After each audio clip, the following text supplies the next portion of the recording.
Hey guys, and welcome back to our YouTube channel. So for today's video guys, ayan, mag-unbox tayo guys ng Lilios na Samsung. Ayan. So ayan, ito yung itsura niya sa side. May nakalagay na Samsung Pop Mart.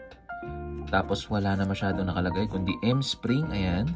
Tapos may nakangiti. Ewan ko kung anong creature yan. Anyway, may mga bulaklak dito sa side. At ito yung itsura ng kanyang likod. Ayan. So, tara na, wag na nating patagalin at buksan na natin tong ating Join the Flip Side by Samsung and Silent Trick. So, ito na siya. Tara, buksan na natin.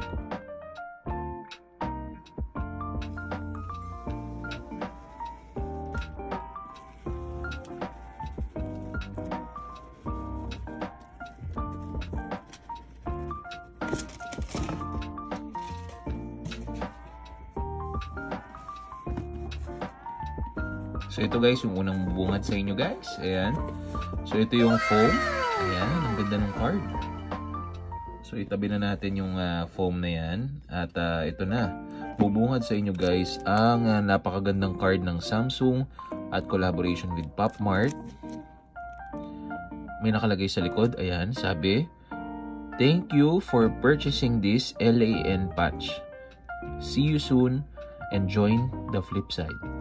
Hindi yan yun. So ito guys yung itsura niya sa harapan. Hindi siya numbered dito sa card. So check na natin kung ano yung itsura pagdating dun sa item. So ito yung star niya na kinakabit sa taas. So tanggalin na natin. Wala ka na kailangan buksan dito dahil yan lang siya. Ayan. At nababalik siya ulit sa plastic, no? So ito na ang kaabang-abang na Lilios. Ganda ng color Oh. So pagdating dito guys ay ang kulay niya dito is pag tiningnan nyo, tumatagos yung ilaw oh.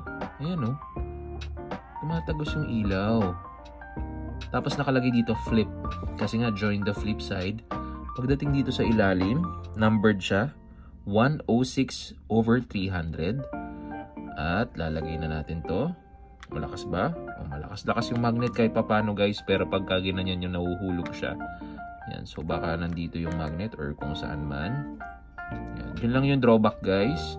Kailangan nakatayo siya pagka binuksan nyo. Ayan yung likod niya guys, ang ganda naman. Hindi talaga nagbabago. Ang ganda talaga ng Lilios.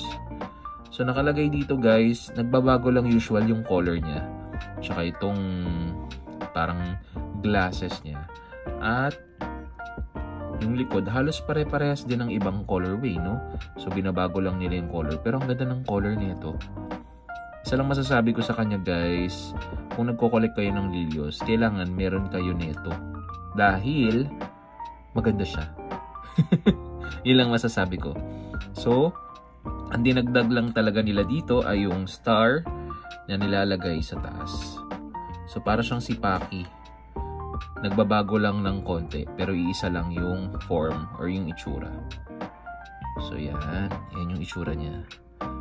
So kung nagustuhan nyo guys ang ating unboxing video, huwag nyo kalimutan mag-like, subscribe, at mag-share ng ating YouTube channel. Napaganda naman ito. So mag-collect kayo ng Lilios. Bye-bye!